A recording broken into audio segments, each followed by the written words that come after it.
Lino Renaud, ce qui a provoqué sa stupéfaction en écoutant l'album posthume de Johnny Hallyday. Sans Lino Renaud, Johnny Hallyday n'aurait peut-être pas eu le même succès. C'est à elle que celui qui deviendra plus tard l'idole des jeunes doit sa première apparition à la télévision. Il avait tout juste 17 ans.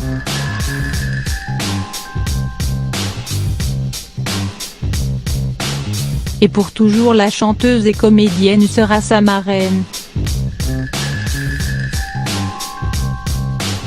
Lino Renaud a toujours considéré le rocker comme faisant partie de sa famille. Alors quand Warner, la maison de disques de Johnny Hallyday, l'a invité à écouter l'ultime disque de son protégé ce mercredi, elle en a forcément été très émue. Mais, comme le raconte Le Parisien dans son édition de ce vendredi 19 octobre, dès la première chanson J'en parlerai au diable, c'est surtout la stupéfaction qui l'emporte. Lino Renaud est en effet sidéré par la puissance de la voix de Johnny, alors que le chanteur était rongé par la maladie durant l'enregistrement. Mais la voix, et c'est incroyable.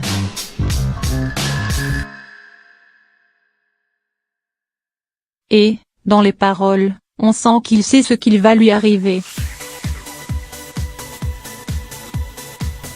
Mais comment a-t-il pu faire cet album dans son état, malade et avoir cette puissance et cette amplitude vocale, s'interroge ainsi Lino Renaud. Les morceaux s'enchaînent et Lino Renaud va de surprise en surprise.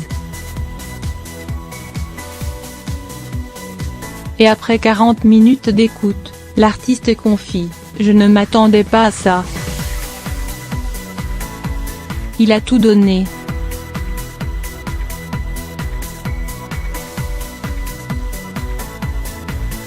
Il m'avait peu parlé de cet album.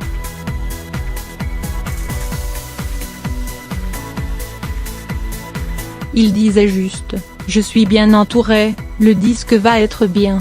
Je n'ai jamais eu le sentiment que c'était difficile pour lui d'enregistrer. Peut-être qu'il me l'a caché.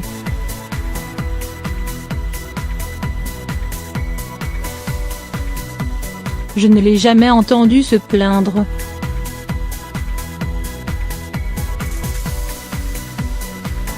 Très émue, Lino Renaud avoue que, durant l'écoute, elle s'attendait à le voir entrer dans la pièce.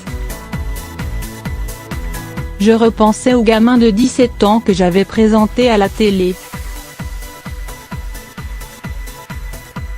Il me manque.